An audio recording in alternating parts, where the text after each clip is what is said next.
నీకు film making అంటే చాలా ఇష్టమా? ఒక సినిమాలో అసిస్టెంట్ డైరెక్టర్గా జాయిన్ అవుదాం అనుకుంటున్నావా? అయితే ఒక అసిస్టెంట్ డైరెక్టర్కి ఒక ఫిల్మ్ సెట్లో ఎలాంటి కీ రెస్పాన్సిబిలిటీస్ ఉంటాయి అనేవి అందులో ఒక 3 నేను ఈ రీల్లో నీకు చెప్తాను. Welcome to the 100 Days of film making day 34. First one వచ్చేసి టైం మేనేజ్మెంట్. సో ఒక షూట్ డే అనుకున్న తర్వాత ఈ రోజు షూట్లో ఇన్ని సీన్స్ తీయాలి, ఇన్ని షార్ట్స్ తీయాలని ఫిక్స్ అయిపోతారు. సో అవన్నీ ఆ రోజు పర్టికులర్గా అవ్వాలంటే ప్రతి ఒక్క డిపార్ట్మెంట్ ఆన్ టైంలో పనిచేయాలి. సో ప్రతి ఒక్క డిపార్ట్మెంట్ ఆన్ టైంలో పనిచేయాలి అంటే దానికి అసిస్టెంట్ డైరెక్టర్సే వెళ్ళి ఇన్స్ట్రక్షన్స్ అనేవి ముందే ఇవ్వాలి.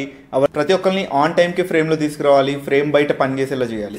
అండ్ సెకండ్ వన్ వచ్చేసి నోటింగ్ డౌన్ ద చేంజెస్. ఒక షూట్ డేలో ఒక సీన్ అనుకున్నప్పుడు ఆ సీన్ ఇంప్రవైజేషన్స్లో కానీ కొత్త ఐడియాస్లో కానీ చాలా చేంజెస్ వస్తూ ఉంటాయి. అలాంటివన్నీ నోట్ డౌన్ చేసుకుని అవన్నీ పోస్ట్ ప్రొడక్షన్ అప్పుడు గుర్తు చేసి ఏవైతే డిసిషన్స్ ఆన్ సెట్లో తీసుకున్నారో వీటన్నిటిని పోస్ట్ ప్రొడక్షన్స్లో ఎగ్జాక్ట్గా వచ్చేలాగా చూసుకోవాలి. అండ్ థర్డ్ వన్ వచ్చేసి కంటిన్యూటీ. అంటే ఒక సీన్ అనుకున్నప్పుడు అందులో నెంబర్ ఆఫ్ షార్ట్స్ ఉంటాయి కదా, ఒక షార్ట్లో ఉన్న థింగ్స్ అనేవి ఇంకొక షార్ట్లోకి వెళ్ళినప్పటికీ మారకుండా ఉండాలి.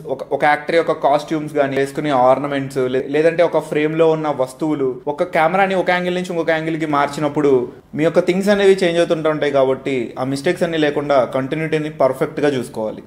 అండ్ మిగిలినవి నేను డిస్క్రిప్షన్లో మెన్షన్ చేస్తా. And I will see you in the next video.